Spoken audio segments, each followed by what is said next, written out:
लिए अपना एक इंट्रोडक्शन देने जा रहा हूं, जो हमारे बाबागंज के लिए कहीं न कहीं से बहुत ही प्रेरणादायी और अर्थपूर्ण चीज़ें दी हुई हैं। हमारे कंपोजिट विद्यालय गोगहर में हमारी बहन आदरणीय वर्षा मैम आई हुई हैं और लगातार इस बैच में अपनी प्रतिभागिता पूरी सक्रियता के साथ करते हुए आज के दिवस में जो प्रतिवेदन आपने अपने स्तर से अपनी ट्रेनिंग के दौरान अनुभूति किया हुआ है, उसको मात्र लिखा ही नहीं है बल्कि इतना सुसज्जित रूप में व्यवस्थित तरीके से ये यहाँ पर देखने को हम सभी को मिल रहा है, जो हमारे कार्य के प्रति गंभीरता और संजीदगी की एक बहुत ही उत्कृष्ट मिसाल प्रस्तुत कर रहे हैं।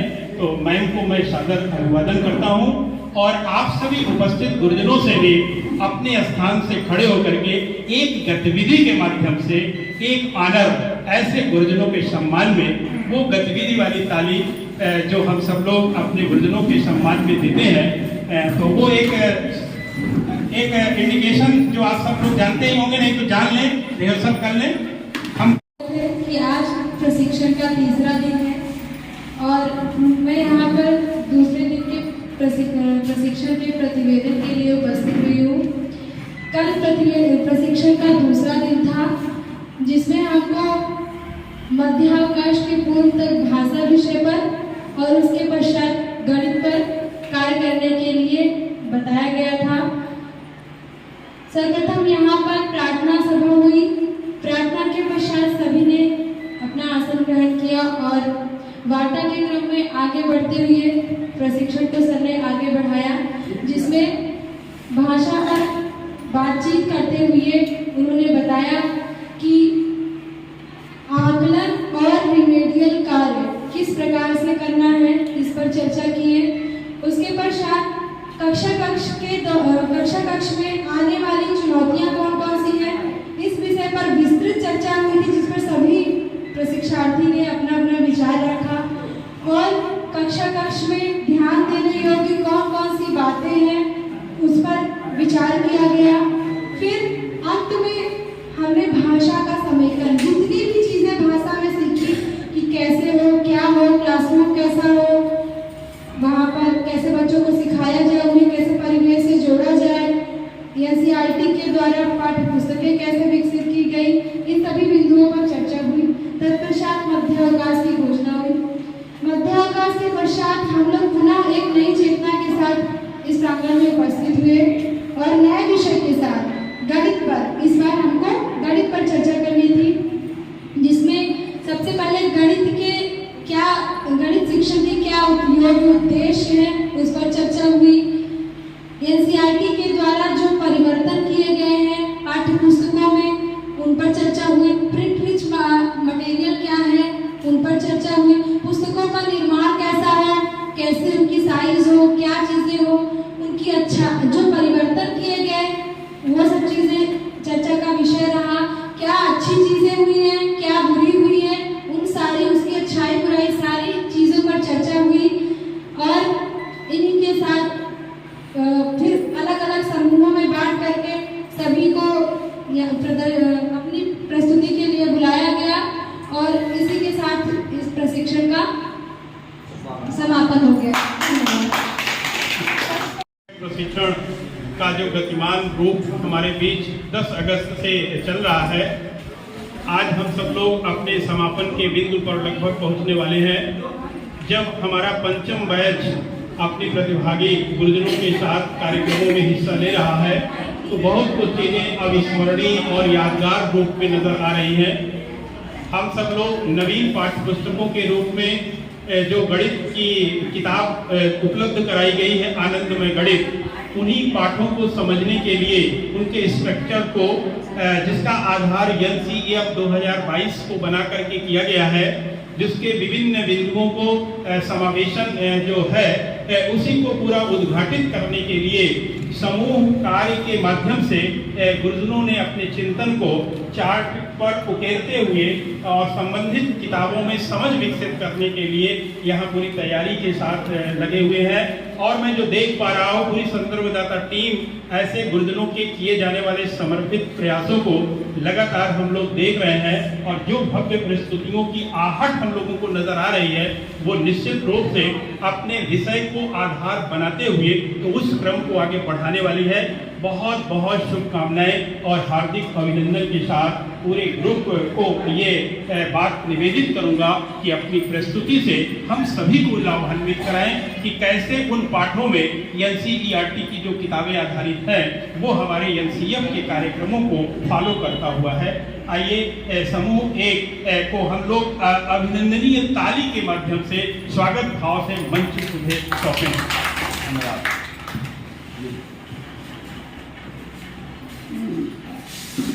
यहाँ पर उपस्थित सभी गुरुजनों को मेरा नमस्कार। हम लोग का ग्रुप नंबर 1 और हम लोग का आज का विषय है कितने। इस पर हम लोग को प्रेजेंटेशन देने को मिली है, तो आइए देखते हैं। सबसे पहले इस चित्र को आप देखिए।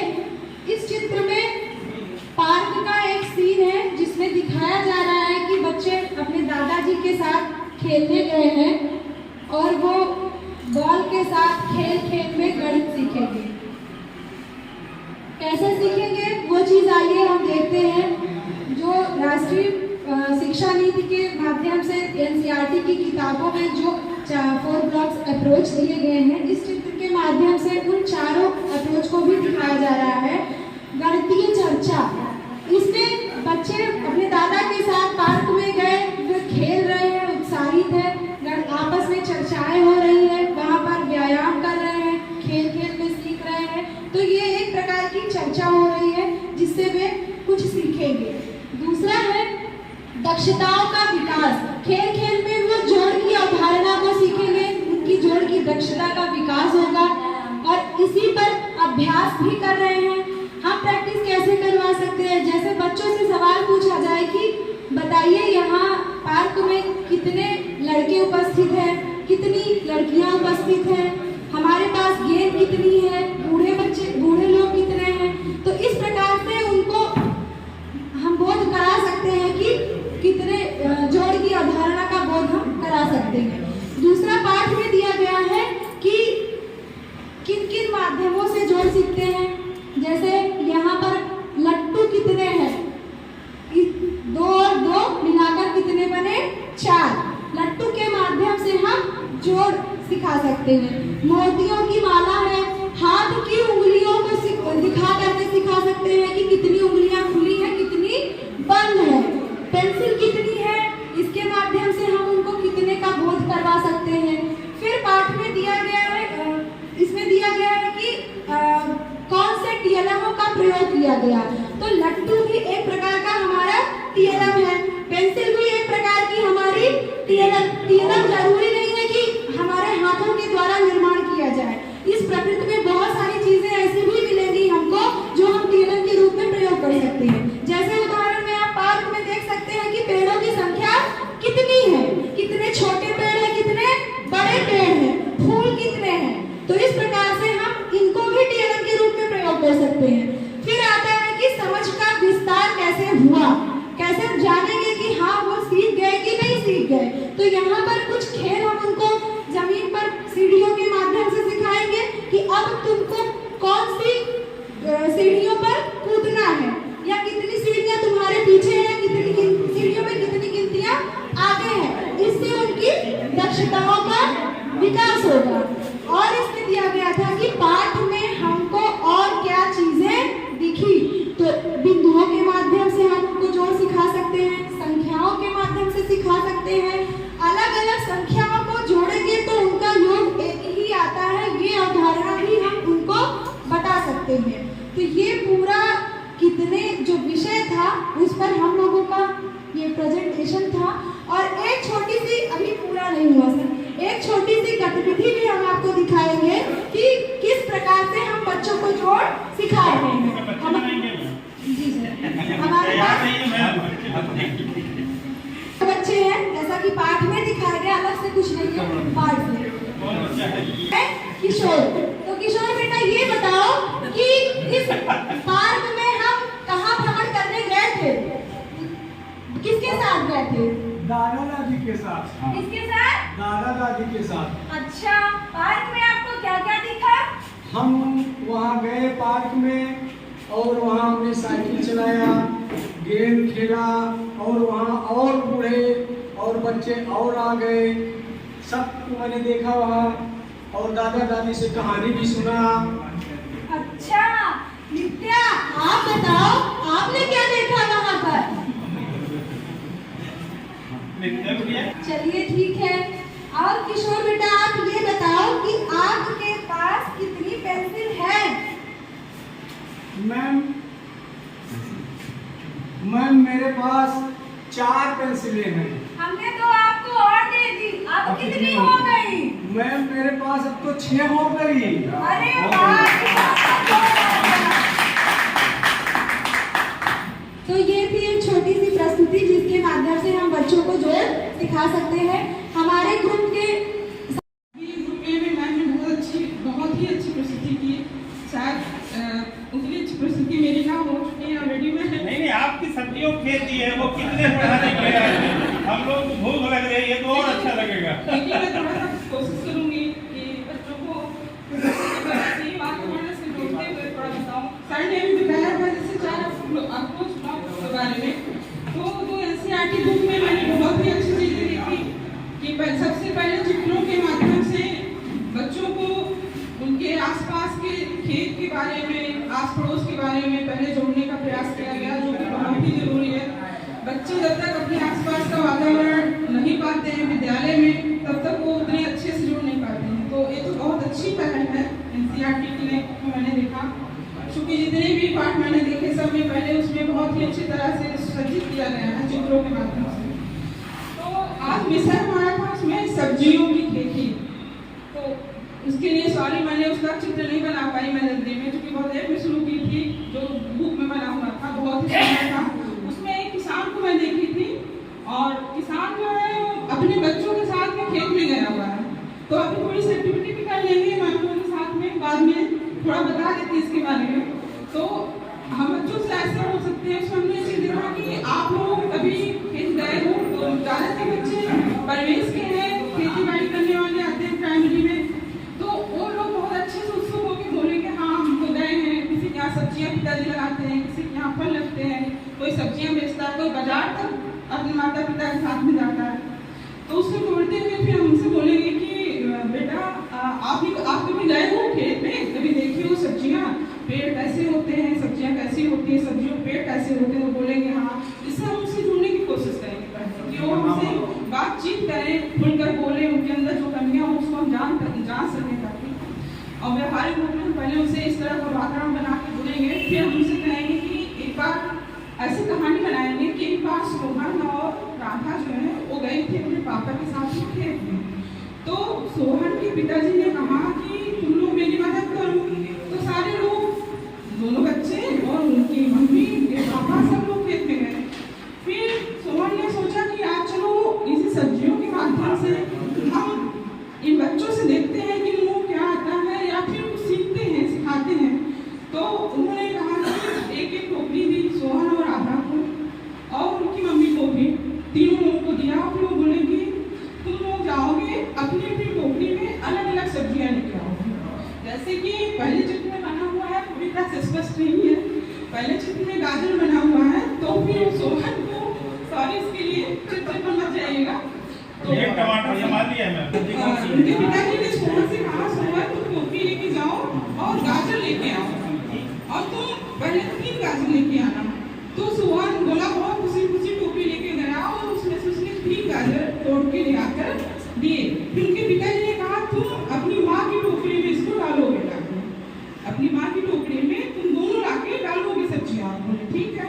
फिर वो उसके बाद राधा गई तो उससे राधा से बोला गया कि बेटा तुम 3 टमाटर लेके आओ पहले, क्योंकि इस समय उनका परीक्षण कर रहे थे उनके पिताजी और देख रहे थे कि हमारे बच्चे को कितना आता है या नहीं आता, तो बताएंगे। फिर राधा ने भी बहुत अच्छे से 3 टमाटर तोड़ के लाकर अपनी माँ की टोकरी में डाल दिए। फिर सोहन के पिताजी ने कहा कि अब तुम दोनों बताओ, मैं इससे पूछूंगा कि अब तुम्हारी माँ की टोकरी में कितनी सब्जियां हो चुकी हैं। तो राधा से पूछा गया, राधा छोटी थी तो उसने गलती से जोड़ नहीं पाई, स्वभाव है, इसको कभी भी नकारात्मक नहीं लेना चाहिए। अगर बच्चे गलती कर रहे हैं तो कोशिश करनी चाहिए कि उनको थोड़ा सा भी डिमोटिवेशन ना हो कि वो नहीं बता पाए, तो वो राधा नहीं बता पाई तो उनके पिताजी ने कहा कोई बात नहीं बेटा, तुमने 3 टमाटर तोड़ के लाए, तुमने गिनतियाँ सही की, ये बहुत अच्छी बात है।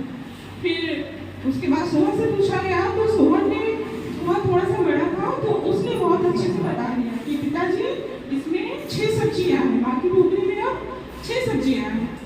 तो पिताजी ने उनको बहुत खुशी हुई। फिर उन्होंने राधा से कहा बेटा तुम एक गिनती करो, पहले एक गिनती करो, उसमें सब्जियां निकाल कर दिखाई 1 2 3, इस तीनों को 3 कहाँ रखे, 3 के आगे 4 5 6, कितने हुए? तो राधा बोली 6 हुए। और इस तरह से राधा को भी जोर आ गया, गिनतियाँ आ गई। सब्जियों के माध्यम से उन्हें बहुत ही अच्छा इसी तरह से कार्यक्रम आगे बढ़ा। शायद बहुत ज़्यादा हो जाएगा आगे, मुझे अगर मैं पूरा विवरण दी तो और भी टाइम भी कम है देना। इसी तरह से फिर नेक्स्ट टाइम में उनके पिताजी ने गाजर मंगाया, फिर उसके बाद मिर्ची बनाई, भिंडियाँ मंगाई, ऐसे कर करके अलग अलग सब्जियों के माध्यम से उनको जोड़ भी बताया और बहुत ही जो कमियाँ थी बहुत सहजता से उसको बताया। और हाँ, तो हम एनसीईआरटी के इस बुक में जो भी था अभी तो हम जो बता रहे थे तो हम कैसे पढ़ा सकते हैं उसको, उसमें सबसे लास्ट में था गणितीय खेल, एक था गणितीय खेल लास्ट में है, देखिए गणितीय चर्चा, गणितीय शिक्षा दक्षता अभ्यास। हमने इसमें जो अभी मैं बताया उसमें तीनों चीजें चल रही हैं, चूंकि वो लोग दक्ष भी हो रहे थे, अभ्यास भी कर रहे थे और साथ में अभी गणितीय खेल बचा था। तो उन्होंने फिर उनको बाजार लेके गए और बोले कि आज हम लोग देखेंगे कि तुम लोग कैसे खेलते हो, खेल में कैसे आगे की चीजें समझते हो। तो बोले ठीक है। तो बोले तुम जाके पहले जिसमें सब्जियां रखी थी लाल कलर की उसको लेके आओ। तो सोहन गया, लाल रंग वाली सब्जियां पूरी इकट्ठा लेके आया। फिर राधा को भेजे, राधा हरी रंग की सारी सब्जियां ले आई। ऐसे करके फिर बोले आगे इसको रखो, कुछ पीछे रखो, आगे पीछे का विज्ञान कराया, ज्यादा बड़ा लाल कलर, इस सब चीजों पर भी नॉलेज कराया उनके पिताजी ने। तो इस तरह से एनसीईआरटी बुक में मैंने जो भी पॉजिटिव चीजें देखी थी अभी मैं प्रेजेंटेशन करने की कोशिश की। अगर कुछ गलती होगी तो उसके लिए बस थैंक यू। जय हिंद, जय भारत। सम्मान देते हैं अपनी गतिविधि के माध्यम से। लाइट, फ्लैश, बहुत बहुत अभिनंदन मैम। प्रशिक्षण का जो गतिमान रूप हमारे बीच 10 अगस्त से चल रहा है, आज हम सब लोग अपने समापन के बिंदु पर लगभग पहुंचने वाले हैं। जब हमारा 5म बैच अपनी प्रतिभागी गुरुजनों के साथ कार्यक्रमों में हिस्सा ले रहा है तो बहुत कुछ चीज़ें अविस्मरणीय और यादगार रूप में नजर आ रही हैं। हम सब लोग नवीन पाठ्य पुस्तकों के रूप में जो गणित की किताब उपलब्ध कराई गई है, आनंदमय गणित, उन्हीं पाठों को समझने के लिए उनके स्ट्रक्चर को जिसका आधार एनसीईएफ 2022 को बना करके किया गया है, जिसके विभिन्न बिंदुओं को समावेशन जो है उसी को पूरा उद्घाटित करने के लिए समूह कार्य के माध्यम से गुरुजनों ने अपने चिंतन को चार्ट पर उकेरते हुए और संबंधित किताबों में समझ विकसित करने के लिए यहाँ पूरी तैयारी के साथ लगे हुए हैं। और मैं जो देख पा रहा हूँ, पूरी संदर्भदाता टीम ऐसे गुरुजनों के किए जाने वाले समर्पित प्रयासों को लगातार हम लोग देख रहे हैं और जो भव्य प्रस्तुतियों की आहट हम लोगों को नजर आ रही है वो निश्चित रूप से अपने विषय को आधार बनाते हुए तो उस क्रम को आगे बढ़ाने वाली है। बहुत बहुत शुभकामनाएं और हार्दिक अभिनंदन के साथ पूरे ग्रुप को ये बात निवेदित करूंगा कि अपनी प्रस्तुति से हम सभी को लाभान्वित कराएं कि कैसे उन पाठों में एनसीईआरटी की जो किताबें आधारित हैं वो हमारे एनसीईएफ के कार्यक्रमों को फॉलो करता हुआ है। आइए समूह 1 को हम लोग अभिनंदनीय ताली के माध्यम से स्वागत भाव से मंच उन्हें सौंपें।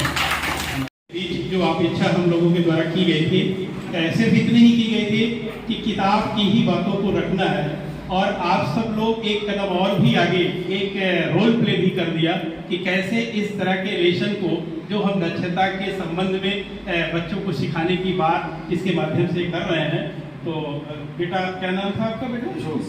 ईश्वर बेटा। और बिटिया क्या नाम था? नित्या। तो आप बहुत सुंदर था, बहुत अभिनंदनीय, जो एक कदम और भी आगे हमारे बाबा गणू को ले जा रहा है। और वास्तव में अब हम लोगों के लिए ये पूरे कार्यक्रम बहुत ही अविस्मरणीय हो रहे हैं। ये बात सही है कि संख्या भले से ही कुछ कम पड़ गई हो, लेकिन आपके समूह ने उस संख्या को इतना बढ़ा दिया, ऊंचाई दे दिया कि अब बहुत ही हम लोग अपने दिशा में बहुत आत्मविश्वास महसूस करें। बहुत बहुत सभी को अभिनंदन प्रणाम करती हूँ। पाठ एक कक्षा 1 में बच्चे 1 अंक की जोड़ को सीख लिए हैं। अब हमको उनको दहाई को सिखाना है, जो कि कक्षा 2 की है। पाठ 6 है त्योहारों पर सजावट है। तो जहाँ तक मेरे समझ में आया कि पाठ में कहाँ तक ये जो बिंदु बताए गए हैं वो कहाँ पर अंकित है, उसी को मैंने इसमें लिखा हुआ है चार्ट में, कहाँ पे क्या प्रदर्शित किया हुआ है। यहाँ पे रोहन और उसके मित्र जो है फूलों की माला बना रहे हैं। तो हम यहाँ पे सबसे पहले पॉइंट में आते हैं। 4 लाख अप्रोच को किन पहलुओं को देख पा रहे हैं। तो सबसे पहले हम देखते हैं रोहन और उसके मित्र जो है फूलों की माला बनाने में बातचीत कर रहे हैं, क्योंकि वो चर्चा कर रहे हैं, इसलिए गणती बातचीत हो रही है। फिर इसके बाद दूसरे नंबर पर दक्षता शिक्षण है। तो फूल माला के द्वारा पूरे पाठ में जोड़ को सिखाया गया है कि एक फूल की माला में 10 फूल है, अगर उसमें 2 और जोड़ दिया जाए तो वो 10 और 2 12 हो जाते हैं। फिर तीसरा है दक्षता अभ्यास। रोहन और सुनीता और जोहा और जावेद आगे भी बच्चे यही प्रक्रिया को दोहरा रहे हैं। फिर अगला आता है गणती खेल। जोहा, सिमरन, रोहन, सुनीता आदि जो बच्चे हैं फूल माला बनाते हुए, दहाई को पढ़ते हुए 10 जोड़ते हुए कि 10 के 10 से 10 मिलने पर 20 हो जाता है, 20 पे 10 जोड़ने पे 30 हो जाता है, उस प्रक्रिया को आगे बढ़ा रहे हैं। दूसरा पॉइंट था हमारे में ELPS अप्रोच कैसे अंतर्निहित है। देखिए फूलों की माला को हम पहचानते हैं, एक्सपीरियंस है बच्चों का, पहले उन्होंने देखा है।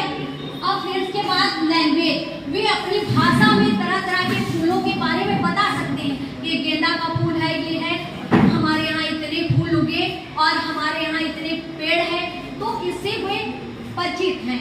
और फिर इसके बाद फूलों की माला पिक्चर के रूप में है और सिंबल के रूप में, चूंकि वो एक कक्षा 2 के बच्चे हैं, इसलिए जोड़ के चिन्ह से वे पूर्व परिचित हैं। अब हम आते हैं तीसरे पॉइंट में कि इस पाठ में किस संक्रिया का प्रयोग किया जा रहा है। फूलों के द्वारा माला बनाकर जोड़ की संख्या का प्रयोग किया जा रहा है, जो कि दहाई के द्वारा बताया जा रहा है। पाठ में जोड़ की अवधारणा का विस्तार किस रूप में किया जा रहा है, इकाई और दहाई के रूप में पाठ में जोड़ की संक्रिया का विस्तार किया जा रहा है।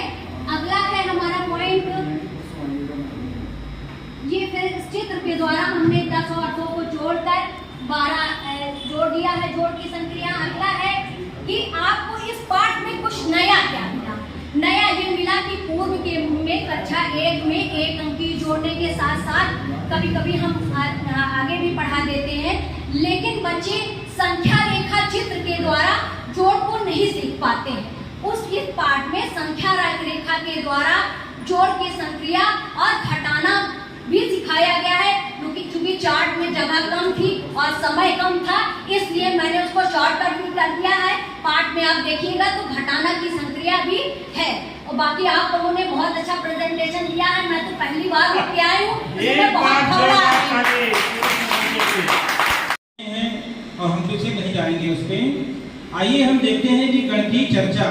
हम आए हैं, बच्चे आए हैं, तो सबसे पहले बच्चों को एक चित्र बना हुआ है, उनको एक प्रिंट भी जैसे हमको मिला हुआ है, प्रिंट भी दिखाएंगे, पूछेंगे आप क्या सुभी ये क्या बना हुआ है, तो बताएगी कि एरोप्लेन उड़ रहा है, एरोप्लेन उड़ रहा है। और इसमें 3 ये देखिए पंछियां भी उड़ रही हैं, पंछियां भी उड़ रही हैं। अच्छा, और क्या दिख रहा है? अरे बड़े बड़े मकान दिख रहे हैं, बड़े बड़े मकान दिख रहे हैं। और क्या दिख रहा है? अरे देखो यहाँ पे पक्षियां उड़ रही हैं, एक एरोप्लेन उड़ रहा है। तो बोलेंगे अच्छा अच्छा अच्छा अच्छा अच्छा, ये बताओ कि एरोप्लेन कहाँ दिख रहा है? ये सर बहुत ऊपर दिख रहा है। और क्या दिख रहा है? नीचे उसकी देखिए नदी बह रही है, और ये देखिए ट्रेन का वो बना हुआ है। इस तरह से बहुत सारे बच्चे बता रहे हैं। तो हम यहाँ पे पूछेंगे, अच्छा ये बताओ बच्चों, पक्षियाँ कितनी हैं? तो बताया 3। तो उसने कहा था 3, ऐसे 3 खींच दो ऐसे। तो उसने यहाँ पे 3 इस तरह से खींच दिया ऐसे। यहाँ पे हमने प्रिंट दिखा दिया। दक्षता शिक्षण की बात आ रही है, तो उनको दिखाया गया कि अच्छा कितने उप हैं। उसने वहाँ बना दिया, अच्छा एरोप्लेन कितने हैं? उसने बताया 1 एरोप्लेन है, 1 जहाज उड़ रहा है बढ़िया सा। उसने एक और गोला खींच दिया। कितना? फिर देखिए अब भाई देखोगे, अच्छा अच्छा अच्छा अच्छा, आसमान पे कितने लोग उड़ रहे हैं? दूसरा बिटिया बताया, अच्छा प्राची बिटिया आप बताओ। प्राची बिटिया बोली 1 पक्षी, 2 पक्षी, अच्छा दो रुक गए 2 पे ही। फिर दूसरे बता दिया, अच्छा ठीक बताओ मैं 2 बताया, देखो 2 पक्षी यहाँ उड़ रहे हैं, 2 उसने बना रखा है। इस तरह से और क्या उड़ रहा है? एक ने बताया सब जहाज भी उड़ रहा है। अब बताओ पक्षी और जहाज मिला के कितने हो गए? 3। बहुत बढ़िया, इनके लिए तारीफ जाओ सभी, बहुत बढ़िया, बहुत अच्छा, बस कितना बढ़िया बताया बच्चे ने कि देखो एक जहाज उड़ रहा था, पक्षी 2 उड़ रहे थे, दोनों मिला करके कितने हो गए? 3। अब इसी तरह से उसको आगे ले आएंगे। इस तरह से उसका यहाँ पे हो गया। गणितीय चर्चा भी नहीं किया हमने, प्रिंट ट्रेस दिखाया उसको, प्रिंट ट्रेस दिखा करके उससे हमने गणित की चर्चा नहीं किया, लेकिन उससे वहाँ पे उसको आभास कराया कि यहाँ बहुत बढ़िया। उसने बच्चा बाल भी हुआ, पक्षी भी आया, जहाज भी आया। उसके बाद दस्ता शिक्षण भी हो गई। अब उसको दस्ता अभ्यास के लिए हमने उसको यहाँ पे जोड़कर काम कराया कि यहाँ पे उसका दस्ता अभ्यास हो गया। अब आते हैं एक गतिविधि करके गणितीय खेल कर लेते हैं इसी में। एक गतिविधि, अब सब लोग भाई बच्चे बैठे थे। अच्छा बच्चे बताओ कितने लोग पार्क गए हो? कहीं पार्क गए हो आप लोग? पार्क गए हैं? बोला तो अच्छा बनता है कि हाँ पार्क गए हैं। अच्छा आप भी पार्क गए हैं? अच्छा पार्क में क्या क्या होता है? पार्क में पेड़ होता है, वहाँ पर झूला होता है, पेड़ होता है। झूला किसने किसने झूला है पार्क में? अरे वाह, ये उन्होंने झूला है। और आपने झूला है? झूला झूला हाथ ऊपर करिए भाई, जो झूला हाथ ऊपर करे। जिसने जिसने हाथ झूला है हाथ ऊपर करे। हाँ भाई, आप प्राची बिटिया गिनो कितने हाथ ऊपर हैं? इस तरह से गतिविधि होकर के हम उनको खेल विधि से बच्चे हाथ ऊपर कर रहे हैं, नीचे कर रहे हैं, उनको खेल गतिविधि करा देंगे, थोड़ा उनकी एक्टिविटी हो जाएगी। इस तरह से हम गणित पर उनको गणित बिना गणित बताए, क्योंकि गणित तो ऑटोमेटिक ही बहुत अपने आप में कठिन विषय आ जाता है, लोग मानते हैं, लेकिन उनको बताना नहीं कि गणित पढ़ाने जा रहे हैं। और बेटा हम देखेंगे प्रिंट रीच, इससे हमको सीखेंगे, देखिए क्या क्या सीख सकते हैं। इस तरह सीखते हुए हम आगे बढ़ जाएंगे। धन्यवाद।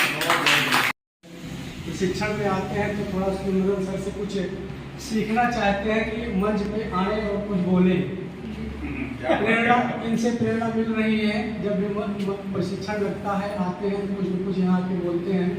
तो इस प्रशिक्षण के 5वें बैच का 3रा दिवस आज चल रहा है। तो कल का प्रत्यावेदन जो कल हुआ था उसके बारे में सर्वप्रथम हम लोग जानते हैं किसी कार्य को करने से पहले भगवान का नाम लिया जाता है। तो क्रम में हम लोग आदर्श आपके विकास खंड के आदर्श विद्यालय मसवन के बच्चों द्वारा कराया गया प्रार्थना इतनी शक्ति हमें देना दाता बहुत ही सुंदर थी। और उसके पश्चात प्रथम दिवस का प्रतिवेदन हमारे बीच के अध्यक्ष वर्षा द्वारा बहुत ही सुंदर ढंग से प्रस्तुत किया गया, जो कि हो सकता है कि इस जितने बैच चले हैं सब में हो सकता है नंबर 1 पर हो नहीं सकता, हुआ भाई। उसके पश्चात प्रशिक्षण का क्रम आगे बढ़ता है। तो आगे द्वितीय दिवस में हमारे डॉक्टर सुंदरम सर द्वारा बताया गया कि प्रथम सत्र में आकलन और रिमेडियल कार्य को समझना और द्वितीय सत्र में कक्षीय प्रक्रियाओं में आने वाली चुनौतियों पर चर्चा। सुंदरम सर से जयराम सर एवं प्रशिक्षण प्राप्त कर रहे अभ्यर्थियों द्वारा बताया गया। बहुत विधिवत इस पर चर्चा की गई थी कि हमारे कक्षीय परिवेश में जो चुनौतियां होती हैं उस पर बहुत विधिवत ढंग से इस पर चर्चा की गई। और अंत में भाषा और समेकन पर चर्चा के बाद मध्यावकाश कर दिया गया। और बताया गया कि भाषा एवं सत्र समापन सत्र समाप्त। अब हम अगले मध्यावकाश के बाद अगले सत्र में मिलते हैं। अगले सत्र में सुंदरम सर द्वारा बताया गया कि 5वें सत्र में है गणित के प्रशिक्षण का उद्देश्य एवं परिचय पर चर्चा और परिचर्चा। द्वितीय सत्र के क्रमशः 6वें सत्र में निपुण उद्देश्य और सीखने के प्रतिफल दक्षताओं पर चर्चा की गई। सत्र में गणित की नवीन पुस्तिकाओं की समग्र पर चर्चा और अंत में सत्र में NCERT आधारित पाठ्य पुस्तकों के पाठों को समझना। तत्पश्चात हम लोग फिर समापन होगा और हम लोग अपने घर के लिए प्रस्थान करेंगे। सर प्लीज देखिए।